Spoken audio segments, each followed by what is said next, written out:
हम देव शब्द पर विचार कर रहे थे। विश्वानि देव सवितर दुरितानि पराशुभ यद भद्रम तन्न आशुभ। परमपिता परमात्मा को भी देव कहते हैं क्योंकि वह परमपिता परमात्मा देवों का भी देव है। इसके अतिरिक्त 33 प्रकार के देवताओं की हम चर्चा कर रहे थे। इन 33 प्रकार के देवताओं में एक चेतन देवता है और 32 जड़ देवता हैं। तयस्त्रिंशत् देवा अंगे गात्रा विभेजिरे तान्वै तयस्त्रिंशत् देवान एके ब्रह्म विदो विदुः। अथर्ववेद में वेदज्ञ लोग जानते हैं कि 33 प्रकार के देवता संसार का धारण और पोषण कर रहे हैं।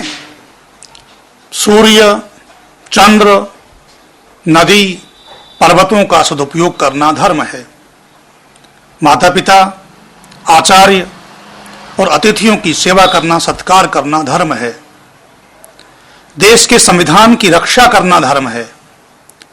देश के ध्वज का सम्मान करना धर्म है और देश के कानून का पालन करना धर्म है। महापुरुषों का अनुसरण करना धर्म है और उस देवों के देव परमपिता परमात्मा की उपासना करना परम धर्म है। सब स्थानों में, सब कालों में, सब समयों में उपास्य देव केवल परमेश्वर है। उसी एक इष्ट देव की उपासना करना मनुष्य मात्र का परम धर्म है। देवों की पूजा करनी होती है। पूजा का मतलब आरती उतारना ही नहीं होता। पूजा का मतलब होता है आदर, सत्कार, यथा योग्य उपयोग। देवों की पूजा के लिए भारतीय संस्कृति में, सनातन वैदिक संस्कृति में 5 महायज्ञों का विधान किया गया है। इन 5 महायज्ञों के द्वारा हम चेतन देवों की भी और जड़ देवों की भी पूजा कर सकते हैं, उनका आदर कर सकते हैं, उनका सत्कार कर सकते हैं, उनका यथायोग्य उपयोग करते हुए उनसे लाभ ले सकते हैं।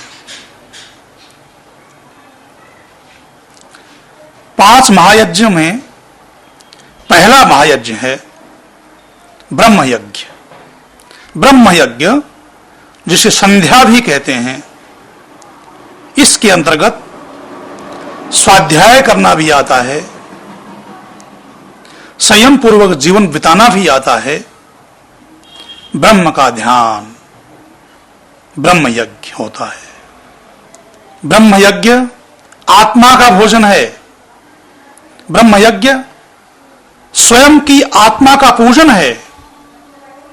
ब्रह्म यज्ञ नहीं करेंगे तो आत्मा की तृप्ति नहीं होगी। आत्मा की तृप्ति के लिए ब्रह्म यज्ञ का विधान है।